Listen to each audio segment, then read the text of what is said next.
Hi everyone, let's read First Corinthians 10. Now I do not want you to be unaware, brothers and sisters, that our ancestors were all under the clouds, all passed through the sea, and all were baptized into Moses in the cloud and in the sea. They all ate the same spiritual food and all drank the same spiritual drink, for they drank from the spiritual rock that followed them, and that rock was Christ. Nevertheless, God was not pleased with most of them, since they were struck down in the wilderness. Now these things took place as an example for us, so that we will not desire evil things as they did. Don't become idolaters, as some of them were. As it is written, the people sat down to eat and drink, and got up to party. Let us not commit sexual immorality, as some of them did, and in a single day 23,000 people died. Let us not test Christ as some of them did, and were destroyed by snakes. And don't gamble as some of them did, and were killed by the destroyer. These things happened to them as examples, and they were written for our instruction, on whom the ends of the ages have come. So whoever thinks he stands must be careful not to fall. No temptation has come upon you except what is common to humanity. But God is faithful. He will not allow you to be tempted beyond what you are able, but with the temptation, He will also provide the way out, so that you may be able to bear it. So then, my dear friends, flee from idolatry. I am speaking as to sensible people.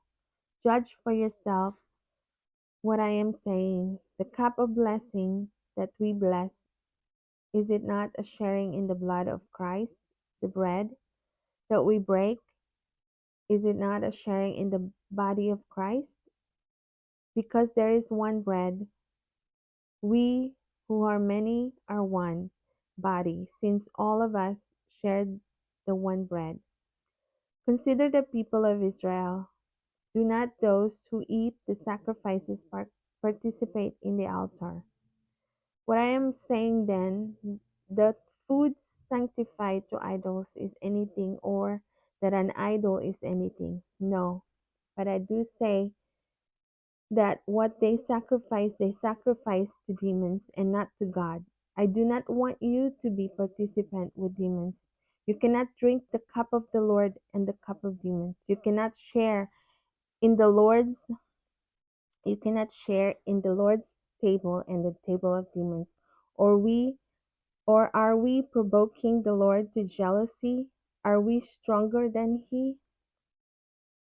Everything is permissible, but not everything is beneficial. Everything is permissible, but not everything builds up. No one is to seek his own good, but the good of the other persons.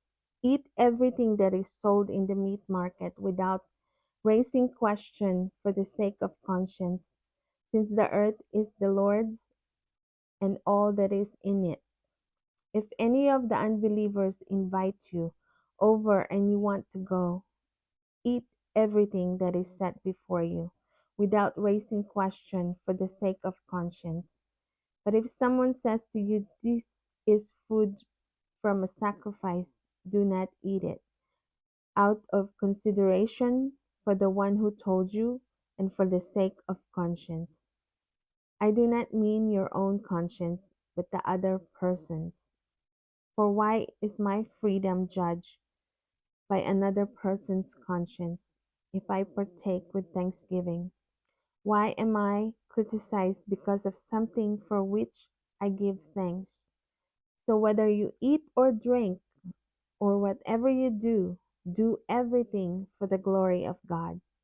Give no offense to Jews or Greeks or the church of God, just as I also try to please everyone in everything, not seeking my own benefit, but the benefit of many, so that they may be saved.